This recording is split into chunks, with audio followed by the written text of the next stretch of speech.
छोरी दे ना बाबा इला मर बे ए बाबा हम बनाती कुकुड़ा कुकुड़ा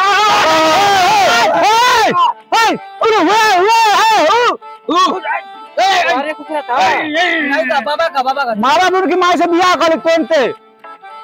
मारा पालतला सब ना छुछुरा ना पालते पाल तू ऐसा बड़ा चुमा बाबा ये लोग ना दे पाइलो खाता और आता ना ये लोग ये रे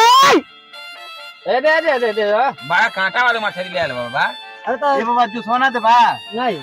सरी था नहीं ऊपर रखल जला तेरे ऊपर रख अच्छा ले आ रे अरेरिया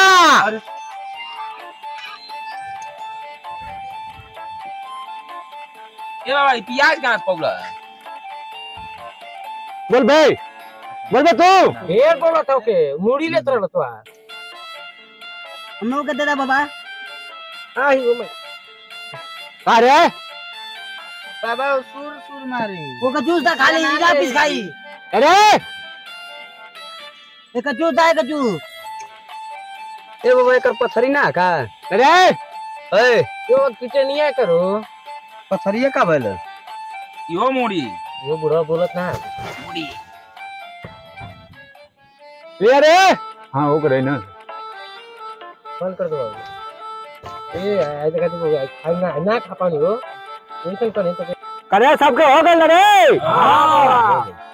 एक बार बोला चुम्मा बाबा की जय हेलो हेलो हेलो बड़ा शुरू कर हां